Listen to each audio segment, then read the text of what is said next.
Hola, ¿qué tal? Bienvenidos a un video más. El día de hoy vamos a terminar esta segunda parte del ejercicio de Quicksort. Ya por ahí en el primer video, o en la primera parte, vimos una explicación de manera visual, por decirlo de alguna manera, de cómo es que funciona o cómo es que se comporta este algoritmo, que no es más que la pila de llamadas del código que vamos a implementar el día de hoy.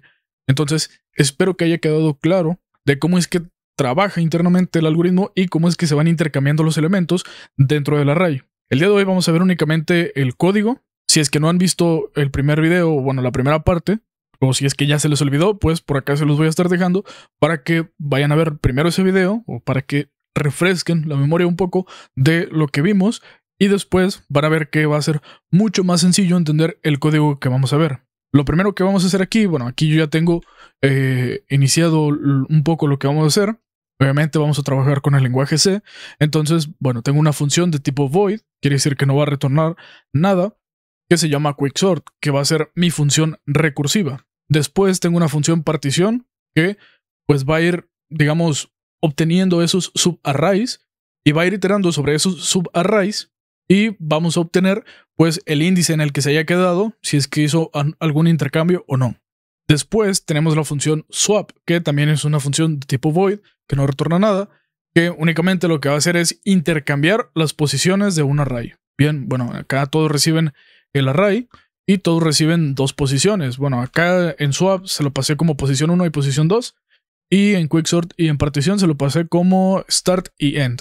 Entonces por acá tengo el array, que prácticamente es el mismo que vimos en la primera parte. Entonces, bueno, no hay ningún problema. Vamos a identificar fácilmente pues los elementos. Lo primero que vamos a hacer, vamos a llamar a la función quicksort. Aquí le vamos a pasar el array, le vamos a pasar la posición inicial, que es 0, y le vamos a pasar la posición final, que en este caso es 9. Después, lo que vamos a hacer, vamos a iterar sobre un ciclo for, que acá vamos a cambiarlo por un int, o podemos dejarlo así como nos lo ponía. Acá va a ser 9, y bueno, simplemente lo que voy a decir es un printf. Bueno, si lo escribo bien, ahí lo tenemos. Y solamente voy a decir porcentaje y, voy a dar un espacio, y voy a pasarle el array. Ok, o bueno, el elemento en la posición de i. Ok, a ver, por acá me está dando un error. Printf, bueno, ahí está. Expected an expression, int, ok, ahí lo tenemos. Y bueno, simplemente por acá voy a dar unos saltos de línea, printf, y diagonal invertida n, ok. Prácticamente es todo lo que vamos a hacer dentro de la función main, que bueno, el punto de partida lo tenemos por acá, que es la función quicksort. Entonces, lo que vamos a hacer, vamos a definir nuestras funciones. Vamos a pegarlas por acá. Si recuerdan lo que vimos en la primera parte, mencioné que quicksort, incluso lo acabo de mencionar, es una función recursiva. Y como toda función recursiva, necesitamos un punto de ruptura, necesitamos una evaluación para determinar cuándo romper con ese ciclo de llamada, porque si no se va a estar llamando la función a sí misma y se puede consumir nuestra memoria RAM, y no queremos eso. Entonces, vamos a evaluar, vamos a decir si es que no el array, sino la posición start es mayor o igual a lo que valga end. En este momento, bueno, incluso puedo hacerlo en la misma línea, puedo dar un return. Si es que esta condición se cumple, pues no es necesario iterar sobre ese array. Entonces, en el momento en el que start sea igual a end o mayor, pues vamos a retornar. Es decir, vamos a salir de ese ámbito de la llamada y entonces vamos a continuar con la ejecución de una llamada anterior. Ya lo vamos a ir viendo. No presten mucha atención a esto por ahora. Si es que no lo comprenden, no se preocupen. Vamos a, al final, hacer una explicación de todo el código nuevamente. Así que, bueno, lo siguiente que vamos a obtener va a ser el índice. Acá yo voy a declarar una variable de tipo short, que bueno, no es necesario que declaremos una variable de tipo entero, ya que pues el índice que vamos a obtener pues es un número pequeñito. Entonces acá vamos a llamarlo index, que esto va a ser igual a lo que me retorne partición. Que partición de nuevo recibe el array, recibe start y recibe end. Una vez que obtenga el índice, pues vamos a llamar nuevamente a quicksort. Vamos a llamarlo quicksort, le vamos a pasar el propio array, le vamos a pasar la posición inicial, en este caso que es start, y le vamos a pasar no lo que valga end en ese momento, sino lo que valga index menos 1. Vamos a copiarnos esto. Por acá vamos a indicar que es para los elementos de la izquierda, perdón, left y right. Acá, bueno, acá sí se invierte, acá sí que sería end y acá sería index más 1. Ya vamos a ir viendo cómo es que o por qué de index menos 1 e index más 1. Bueno, esto sería todo prácticamente para nuestra función quicksort. Después vamos con partición, que bueno, acá sí tenemos un poquito más de lógica. Aquí es donde vamos a declarar nuestros pivotes. Vamos a declararlo como pivot index y bueno, esto va a ser igual a lo que valga start. Y bueno, acá punto y coma, esto va a ser pivot value. Esto va a ser igual a el último elemento del array. Esto no significa que siempre va a ser el último elemento de mi array completo, sino el último elemento de ese subarray que yo esté obteniendo en ese momento. Estamos por acá, en ese momento. Entonces, una vez tenemos los pivotes, lo que vamos a hacer, vamos a iterar un ciclo for, vamos a declarar nuestra variable i, que esta va a empezar, pues obviamente en start, se va a ejecutar mientras que i sea menor, bueno, incluso no menor igual, sino menor a lo que valga end. Y después, pues vamos a iterar i en 1. Acá vamos a evaluar si es que pivot value, bueno, incluso no pivot value, sino lo que hay en el array en la posición de i, es menor a lo que hay en pivot value. ¿Ok? Si es que esta condición se cumple, pues vamos a hacer un intercambio. Dijimos entonces que swap recibe el array, recibe start y recibe end. Y vamos a incrementar el pivot index en 1. Una vez que termine de iterar el ciclo for, pues vamos a hacer un intercambio más. Vamos a copiarnos esto de acá. Lo pegamos, pero acá no le estaríamos pasando como tal start ni end. Bueno, end sí que se lo estaríamos pasando, pero le vamos a pasar acá pivot index. Ya vamos a ir viendo de nuevo la explicación de esto. Finalmente, en swap, lo único que vamos a hacer pues va a ser un intercambio de variable. Un cambio de variable tal cual de toda la vida. Entonces vamos a declarar una variable temporal o auxiliar, como sea que la quieran llamar. Esto va a ser igual al array, bueno, al elemento del array en la posición 1. Y después este mismo elemento va a ser igual a lo que hay el array en la posición 2. Y después el elemento en la posición 2 va a ser igual a temporal. Prácticamente eso es todo.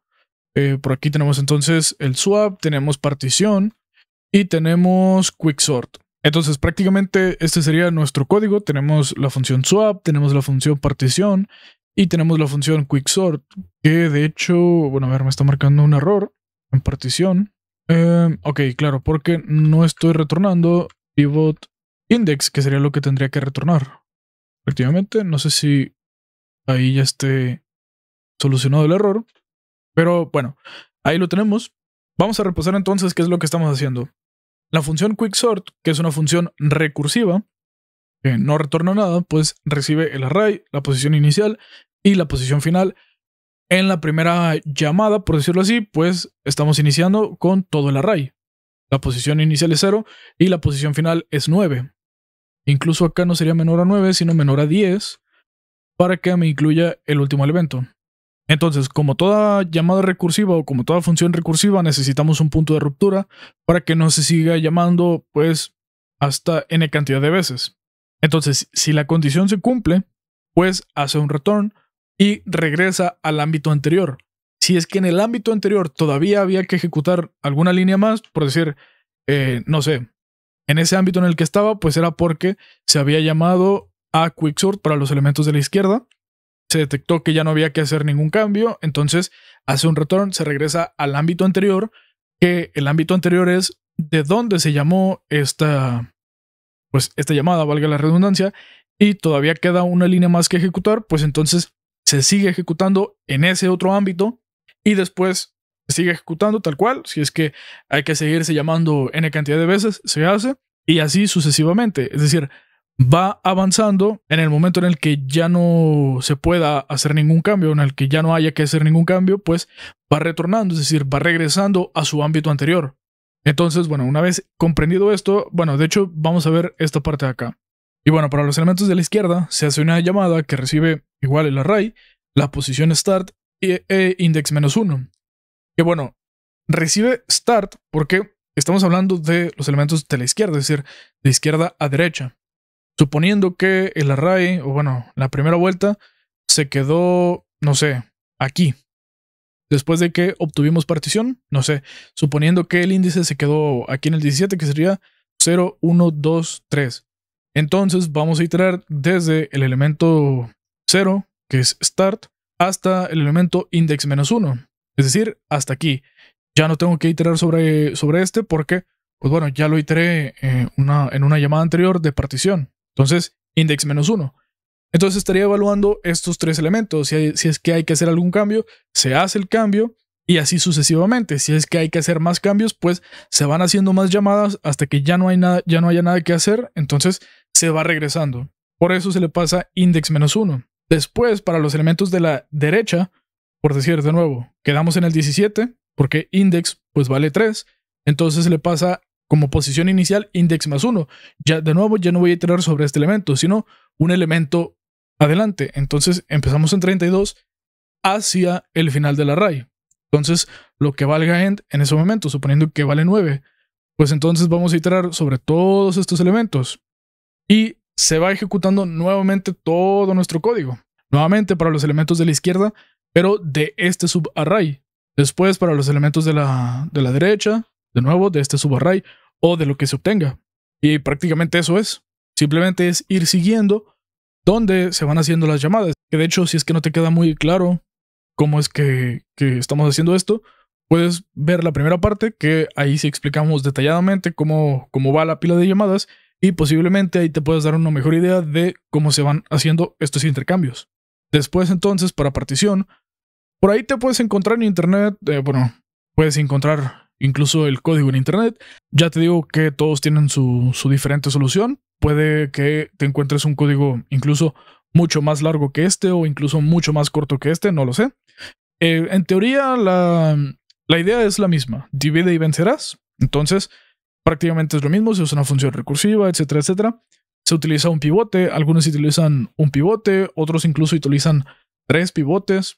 En este caso nosotros estamos utilizando 2, que uno es para el valor tal cual o determinar el elemento del array. En este caso pues es el último elemento del array. Y después tenemos un pivot index, porque necesito saber en dónde se quedó el índice una vez que hice ese intercambio. Entonces, suponiendo que, no me voy a enrollar con esto, ahorita vamos a ver una prueba vamos a debuguear esto a ver cómo nos va. Entonces, simplemente tenemos 2 pivotes, después tenemos un ciclo for, en el que estamos iterando desde la posición inicial hasta la posición final, es decir, estamos iterando ese subarray. Y vamos a evaluar si es que el elemento en la posición de i es menor a pivot value. Recordemos que pivot value es el último elemento de ese subarray. Si es que es menor, pues entonces se tiene que hacer un intercambio. Que de hecho aquí no sería start, sino le tendremos que pasar i, porque se va a hacer el intercambio con ese elemento en ese momento. Entonces le pasamos i.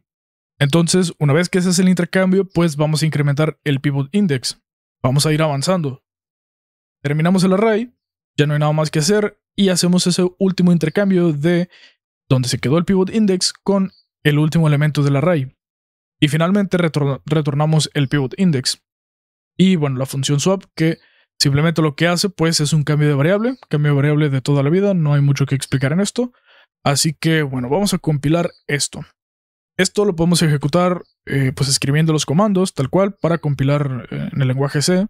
Pero recomendación, hay por ahí unas extensiones que podemos utilizar. En este caso yo tengo las extensiones de Microsoft C++, que te instala este paquete de 3, que es, C++ Extension Pack, que serían, no me aparecen todas las extensiones, ¿o sí? Sí. Sería, esta primera extensión, después C++ Themes, y luego CMake Tools. Pero adicionalmente yo también tengo esta extensión. Esta extensión es para compilar. Miren que es de la que les quería hablar.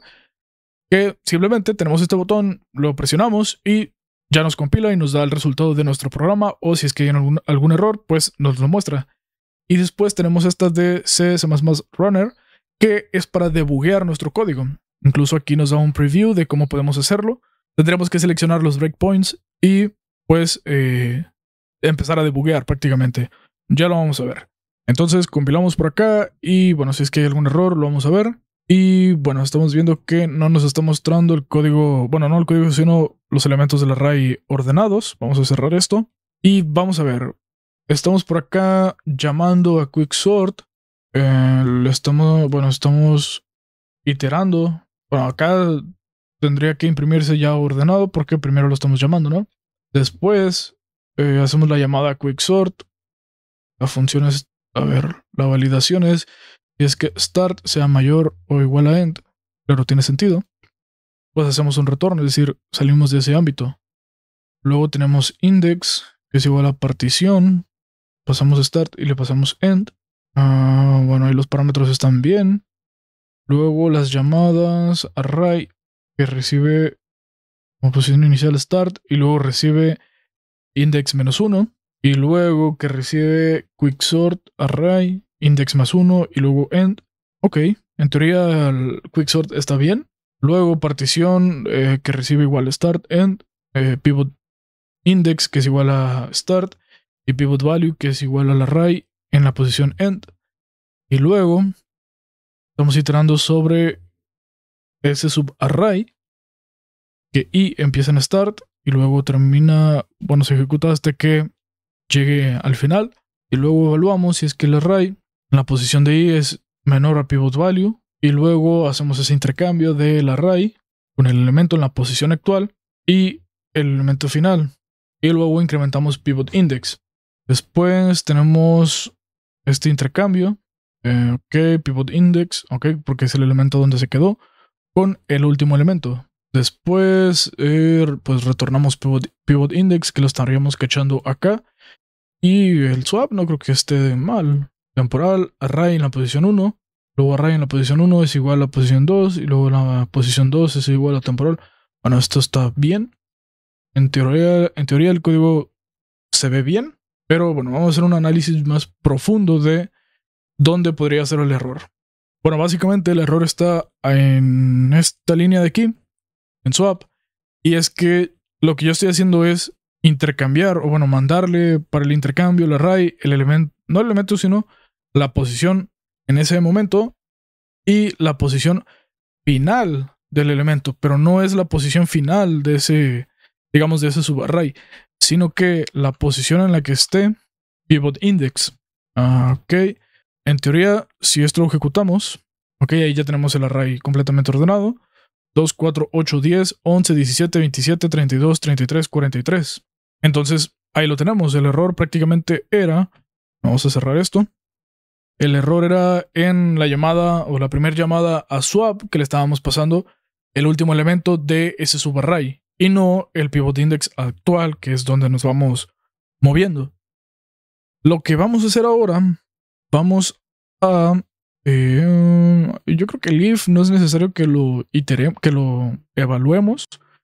Simplemente el index, quicksort, pivot index, bueno, el ciclo for para ir sabiendo dónde está i, swap, luego este swap. No, este return index, yo creo que no. Ok, bueno, el intercambio, pues bueno, vamos a evaluarlo también. Una vez establecidos los breakpoints, que bueno, simplemente del lado izquierdo que nos aparece el puntito rojo, eso es un breakpoint. Quiere decir que cuando debuguemos nuestro código, en cada punto va a ser una pausa y nos va a mostrar el valor que haya en ese momento. Después nosotros vamos a continuar manualmente y pues nos va en cada punto de nuevo pues va a seguir haciendo pausas para que nosotros podamos evaluar dónde pudiera estar el error. En este caso no tenemos error, pero para ir viendo cómo es que van cambiando los valores. De nuevo, con la extensión que les dije de C++ Runner o CS++ Runner, es que podemos debuguear demasiado fácil. Prácticamente, bueno, en Visual Studio Code, si es que no tienen esta extensión, tendríamos que configurar un archivo JSON, que no me voy a meter mucho en esto. Simplemente habría que configurar un archivo para poder debuguear. Entonces lo que vamos a hacer, bueno, por acá yo ya tengo esta prueba de aquí. Vamos a borrar esto. Simplemente nos quedamos con el archivo y lo que vamos a hacer va a ser compilar para que una vez que debuguemos, pues sabemos que no hay ningún error y pues podamos debuguear bien. Entonces, una vez que no hay ningún error, podemos aquí ejecutar correr el ejecutable. Ya vemos que no hay ningún error. De nuevo, una vez que compilamos, esto nos genera un archivo ejecutable. Entonces, se compila, pero no se muestra nada. Después, nosotros podemos ejecutar, valga la redundancia, ese ejecutable y ahora sí ver el resultado. Una vez que todo esté bien, pues simplemente clicamos en el bichito y empezamos a debuguear. Y aquí vemos que hace ya la primera pausa. Estamos en short index. Vemos que el índice pues vale 0, todavía no cambia. Start vale 9 y end pues vale 9. Para continuar simplemente clicamos en este icono que es como de play. Entonces continuamos y ahí nos cambió pivot value y pivot index, que como todavía no reciben un valor tal cual, simplemente ahí se pausan, pues reciben lo que hay en la memoria en ese momento, todavía no se les asigna nada. Entonces seguimos, por ahí vimos que pivot index ya tiene un valor que es 0, que bueno, es lo que vale start en ese momento. Y luego pivot value es el último elemento del array. No la última posición, sino el último elemento del array tal cual. En este caso, en la primera llamada, el último elemento es 4. Entonces empezamos a iterar sobre todo ese array. Si es que el array, el elemento, perdón, en la posición de i es menor a pivot value, ¿cuánto vale pivot value? 4. Y empezamos en la posición 0. 11 es menor que 4, no. Y luego el 2 es menor que 4, sí. Entonces se hace un intercambio no con el último elemento, sino con lo que vale pivot index, que es 0, con la posición actual, que es el 2. Entonces se hace un intercambio entre estos dos y luego se incrementa pivot index. Ya lo vamos a ver. Y no se hace nada. Después vuelve a evaluar. Sí que hay un cambio.